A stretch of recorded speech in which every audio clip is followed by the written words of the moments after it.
చేయాలని కూడా నారా చంద్రబాబు నాయుడు గారు కంగణం కట్టుకున్నారు. ఈరోజు ర్యాలీస్ కూడా నడుస్తున్నాయి.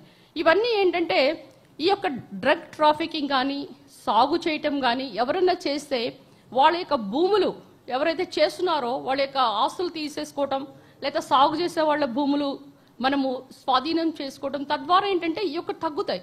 ఇదివరకు ఆల్మోస్ట్ 11,000 ఏకర్స్లో పండిస్తే ఇప్పుడు ఇంత కంట్రోల్ చేయడం వల్ల మనకి 100 ఏకర్స్ మాత్రమే సాగు నడుస్తుంది.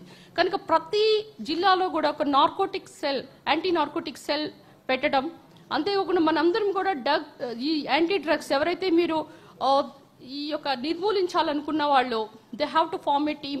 చాలా మంది ఇది సోషల్ యాక్టివిస్టులు అయితేనేంటి, లేకపోతే some students, so they don't know what they come from their villages, కాలేజెస్లో ఉంటారు, కాలేజెస్ దగ్గర నుంచి స్కూల్స్ దగ్గర నుంచి నవేడే డ్రగ్స్ అనేవి చాలా కామన్ అయిపోయింది. మా అమ్మాయి ఢిల్లీలో చదువుతుంది. She studying, she got 40 rank in national, so she studying in AIIMS Delhi. వాళ్ళ కాలేజీలో ప్రతి వాళ్ళు డ్రగ్ తీసుకుంటాం, ప్రతి వాళ్ళు గంజాయి తీసుకోవటం, ఇవన్నీ పరిపాటు అయిపోయినాయి, మెడికల్ స్టూడెంట్స్ కూడా. సో ఇలాంటి మనం డెఫినెట్లీ వాళ్ళలో మార్పు తీసుకురావాలంటే this anti drug campaign should be very essential. ఆంధ్రప్రదేశ్లో ఈగల్ టీమ్ అనేది మనము స్టార్ట్ చేసాం. సో డ్రగ్ని కంట్రోల్ చేయాలి, ఎవరైతే పండిస్తున్నారో సాగు చేస్తున్నారో ఇలాంటివి కూడా మనం అరికడితే this is also giving a change in the society. ఎందుకంటే మనము ఈ విద్యలోనే కాకుండా ఇలాంటి వాటిలో కూడా సోషల్ యాక్టివిటీస్ ఏమున్నాయో కూడా మనము వీ హ్యావ్ టు పార్టిసిపేట్ ఇది. చాలా మంది ఆల్కహాల్ తీసుకుంటారు. మనం వాళ్ళ యొక్క వాళ్ళు ఎవరైతే సంపాదిస్తున్నారో వాళ్ళు డైలీ సంపాదిస్తే వీళ్ళిపోయి తాగేసి రావటం. ఇప్పుడు మా సర్వెంట్ ఉంది ఇంట్లో, అండ్ వాళ్ళ హస్బెండ్ ఎప్పుడు కూడా ఆమె ఏమి సంపాదిస్తే ఆ డబ్బులతోనే బ్రతకడం తప్పితే తీసుకెళ్లి తాగేయటం. సో ఇలాంటి వాళ్ళు ఎంతో మంది ఉన్నారు. సో ఈ యొక్క ఎవరైతే ఈ డ్రగ్ అబ్యూజర్స్ ఉన్నారు లేదా ఆల్కహాల్ తీసుకున్నారు వీళ్ళందరూ కూడా definitely we need to give them counselling.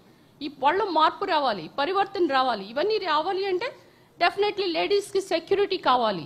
She teams దగ్గర నుంచి ఇక్కడ మన షీ టీమ్స్ ఉన్నాయి తెలంగాణలో, ఆంధ్రప్రదేశ్లో ఉన్నాయి. సో వీటి వల్ల ఏంటంటే వాళ్ళ యొక్క జీపీఎస్ ట్రాకింగ్ అయితేనేంటి, సెల్ ఫోన్స్ కూడా ఇప్పుడు నవేడేస్ విత్ ఏఐ ద్వారా సీసీటీవీస్ మానిటర్ చేయటం, శాటిలైట్ కనెక్షన్స్, వీటి వల్ల మనము ఈ యొక్క మాదక ద్రవ్యాలను అరికట్టడం. మరి ఈ యొక్క పబ్లిక్ ఎవరికైతే ఆల్కహాల్ తీసుకున్నారో వాళ్ళందరూ కూడా you have to take them to the rehabilitation centres. అంటే ఇవన్నీ మీకు కొంచెం ఇంట్రెస్టింగ్గా ఉండకపోవచ్చు, but these are the things happening in our society. So we should be responsible for that. మనమే కాకుండా మీడియా ద్వారా ఇవన్నీ వెళ్తే ఎస్పెషలీ మహిళలకి, సో మహిళలు ఆర్థిక స్వావలంబన కావాలి, వాళ్ళు ఆర్థికంగా నిలబడాలి అంటే వాళ్ళకి డోక్రా గ్రూప్స్ ఉన్నాయి, వాళ్ళకి చాలా స్కీమ్స్, వాళ్ళకి కూడా మనము ఆల్మోస్ట్ అంగన్వాడీ వాళ్ళకి కానివ్వండి లేదా డోక్రా మహిళలకి మనం రుణాలు ఇస్తున్నాం. ఎందుకంటే సొంతగా వాళ్ళు కొన్ని గేదెలు పోయి కొనుక్కొని వాళ్ళ కాళ్ళ మీద నిలబెట్టడానికి. ఎందుకంటే ఈ హస్బెండ్స్ వాళ్ళని కొట్టడం, వాళ్ళ పుస్తలు తెగిపోవటం, చనిపోవటం, డ్రగ్స్ తీసుకోవటం, ఇవన్నీ కూడా పరిపాటైంది. కానీ మన ఈ యొక్క ఆంధ్రప్రదేశ్ అనేది ఆర్థికంగా సామాజికంగా ఈ డ్రగ్ రహితంగా మరి మాదక ద్రవ్యాల అణిచివేసేదానికి ఉక్కుపాదం మోపుతూ ఈరోజు మనందరం కూడా ఆంధ్రప్రదేశే కాదు తెలంగాణలో కూడా మనందరం కూడా ఈ చేంజెస్ తీసుకురావాలి. అంతేకాకుండా ఈక్వల్ జెండర్ అంటే ఇప్పుడు ఆ అమ్మాయి ఉంది, మీ అందరితో పాటు ఈక్వల్గా కూర్చుంది, వింటుంది, మీతో పాటు వర్క్ చేస్తుంది, కానీ ఇంటికి వెళ్ళి ఏం చేస్తుంది? తను కూడా వంట చేయాలి యాజ్ ఎ హౌస్ వైఫ్. ఎందుకంటే హస్బెండ్ చేయడు, అంతేనమ్మా? మీరే పిల్లలకి పెట్టాలి, పిల్లలకు వాళ్ళే కనాలి, పిల్లల్ని పోషించాలి, తర్వాత వంట చెయ్యాలి, అన్ని పనులు మళ్ళీ అంటే డబల్ వర్క్. అంటే ఎక్కడుంది ఈక్వాలిటీ చెప్పండి, ఉందా? సో వీటన్నింటినీ కూడా మీలాంటి వాళ్ళు ఈక్వల్ జెండర్, అసలు మహిళలకు కూడా ఆస్తి హక్కు దగ్గర నుంచి ప్రతి దాంట్లో కూడా సమాన హక్కులు ఉండాలి.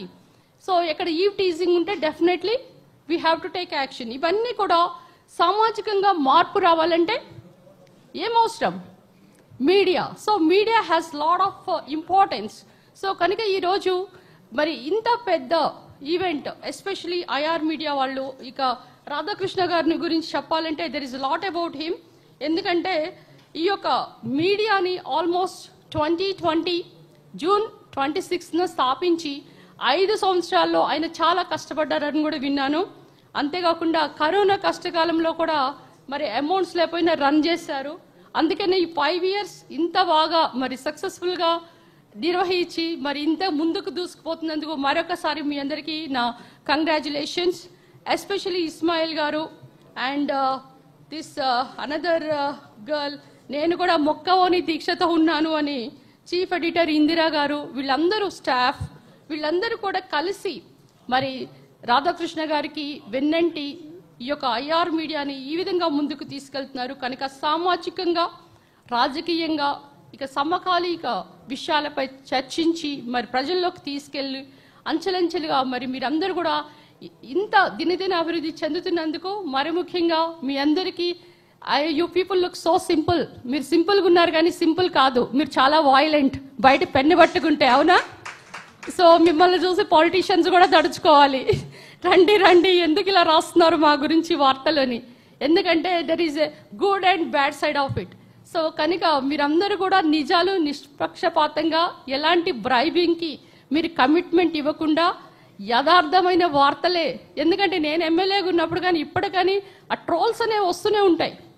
సో ఆ ట్రోల్స్ ఎలా వస్తాయని చూస్తే కొంతమంది మీడియా కొంతమంది కమిట్ అవుతారు మన అపోజిషన్ పీపుల్కి, కొంతమంది మనని సపోర్ట్ చేస్తారు. ఇలా కాకుండా వాట్ ఎగ్జాక్ట్లీ దే ఆర్, అసలు ఏం చేస్తున్నారు, అసలుకి ఎంత అభివృద్ధి చెందారు, ఇప్పుడు నేను ఒక corporation chairman, what I'm doing for the public, what are the services I'm providing, ఇవన్నీ కూడా నిజంగా మీరు ప్రజల్లోకి తీసుకెళ్లాలని. ఇంకా ఇందాక చెప్పారు రాధాకృష్ణ గారు, ఈ తెలంగాణలో కాదు ఆంధ్రప్రదేశ్లో కూడా మంచి ఇంకా ఎక్కడెక్కడ స్టేట్స్లో వెళ్తారో నాకైతే తెలీదు. కనుక మీరు 3 పువ్వులు 6 కాయల్లాగా మీ యొక్క మీడియా, ఐఆర్ మీడియా దినదిన అభివృద్ధి చెందాలని కోరుకుంటూ మరి నాకు ఈ అవకాశం ఇచ్చిన మీ అందరికీ కూడా మరొకసారి నా ధన్యవాదాలు తెలుపుతూ, ఇంకొక చిన్న మాట ఏంటంటే రాధాకృష్ణ గారికి నేను ఇప్పుడు కాదు ఆల్మోస్ట్ 3 years బ్యాకే తెలుసు. నేను ఎమ్మెల్యేగా ఉన్నప్పుడు he called me for I think Moksh, there is a fashion show, నన్ను ఒక చీఫ్ గెస్ట్గా పిలిచారు. అందులో మా సెకండ్ డాటర్కి she won a prize also for that. So అప్పుడు తను చాలా యూట్యూబ్లో కానివ్వండి లింక్స్ చాలా బాగా ఆయన నాకు, నేను అసలు మర్చిపోయాను ఆ ఈవెంట్కి వెళ్ళిన తర్వాత. అసలు ఐఆర్ మీడియా అనేది ఒకటి ఉన్నదని కూడా నాకు తెలియదు. నాకు ఆ TV9, TV5, HM టీవీలు ఎలాంటివి తప్పిదే. సో చాలా బాగా కవర్ చేశారు ఆ ఈవెంట్ని. మేము ఫ్యాషన్ వాక్ చేస్తున్నది దగ్గర నుంచి బయట దట్ బ్యానర్ దగ్గర మాట్లాడింది, ఇవన్నీ కూడా చాలా బాగా, అంటే ఈ హ్యాస్ రియల్లీ అ స్టఫ్ అని అప్పుడు అనిపించింది నాకు. నిజంగా ఐఆర్ మీడియా అనేది సింపుల్ మీడియా కాదు, మీ దగ్గర బండిల్ ఆఫ్ టాలెంట్స్ ఉన్నాయి.